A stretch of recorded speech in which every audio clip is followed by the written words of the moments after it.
The morning air is still. You stand on the highest tower of the keep, looking out over the valley. The realm is quiet. The harvest is stored. The walls are strong. But far in the distance, at the edge of the tree line, you see a single rider. He carries a banner you do not recognize. It is a minor detail, a single anomaly in an otherwise peaceful day. But the moment your eyes register the unknown banner, a spark is struck in the dark of your mind. The tremor awakens in your chest. Your breathing grows shallow. The jaw clenches. The mind instantly abandons the present moment and begins to sprint into the future, moving with terrifying speed. The ego looks at the single rider and makes a leap of pure terror. It says, "That rider is a scout. If there is a scout, there is an army. If there is an army, they have siege engines. If they have siege engines, our walls will fall. If the walls fall, the keep will burn. If the keep burns, I will lose everything I have ever loved, and I will die in the mud." In the span of 5 seconds, a single, unknown rider has become the absolute apocalypse. In the clinical world, this cognitive distortion is known as catastrophizing. In the language of the keep, it is the burning of the map. We must examine the architecture of this panic, because it is one of the most destructive forces a human mind can generate.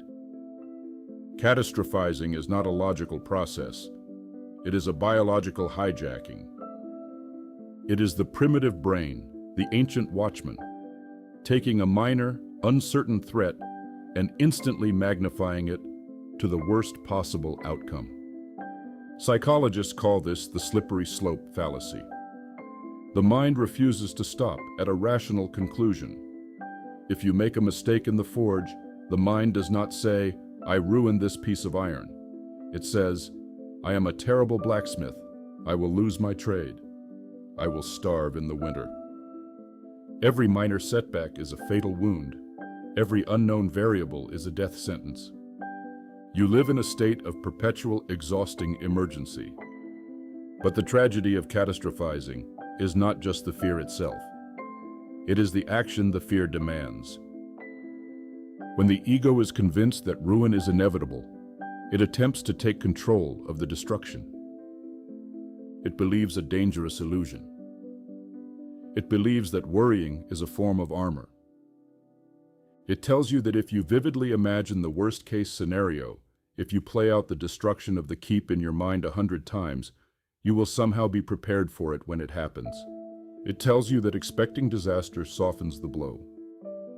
This is the illusion of the firebreak. And so, you sit in the war tent, staring at the map. You light a candle and hold it over the parchment. You burn a hole in the map where the enemy might attack.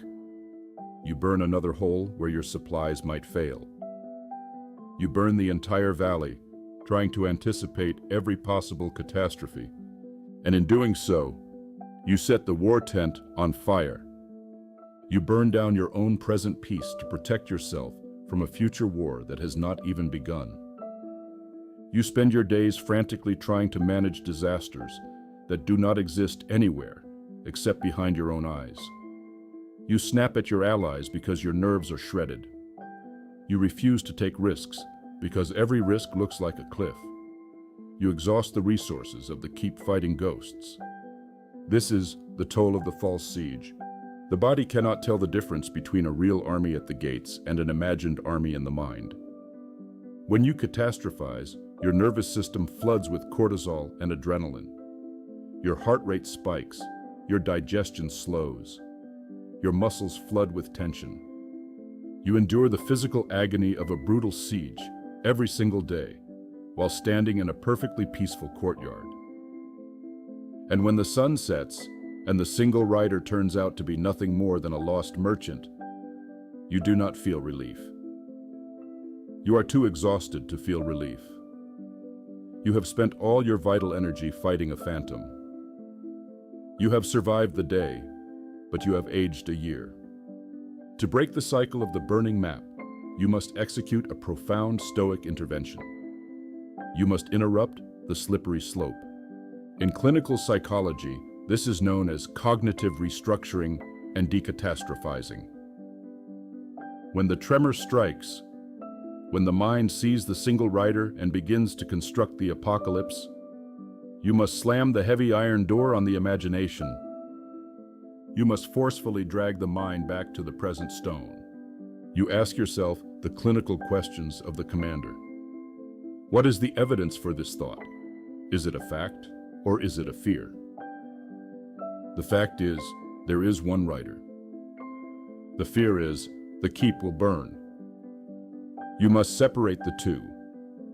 You must refuse to let the fear dictate the strategy. If you allow the mind to live in the what if, it will always choose ruin. You must force the mind to live in the what is. You tell the watchman, I see the rider. I acknowledge the uncertainty. We will double the guard on the wall tonight. But we will not burn the grain. We will not panic the kin.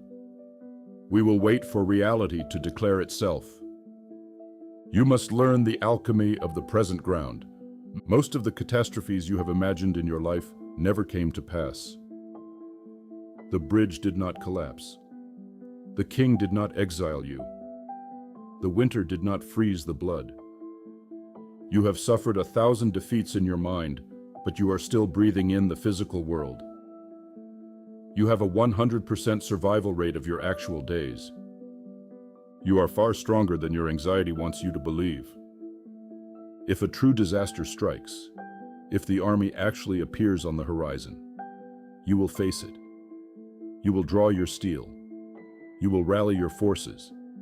And you will fight with the brutal, pragmatic strength that only reality can forge. You do not need to fight tomorrow's hypothetical war today. Look at the war tent. Look at the map you are setting on fire. Extinguish the candle. Stop burning down your own life just to feel prepared for the ashes. Breathe the air of the present moment.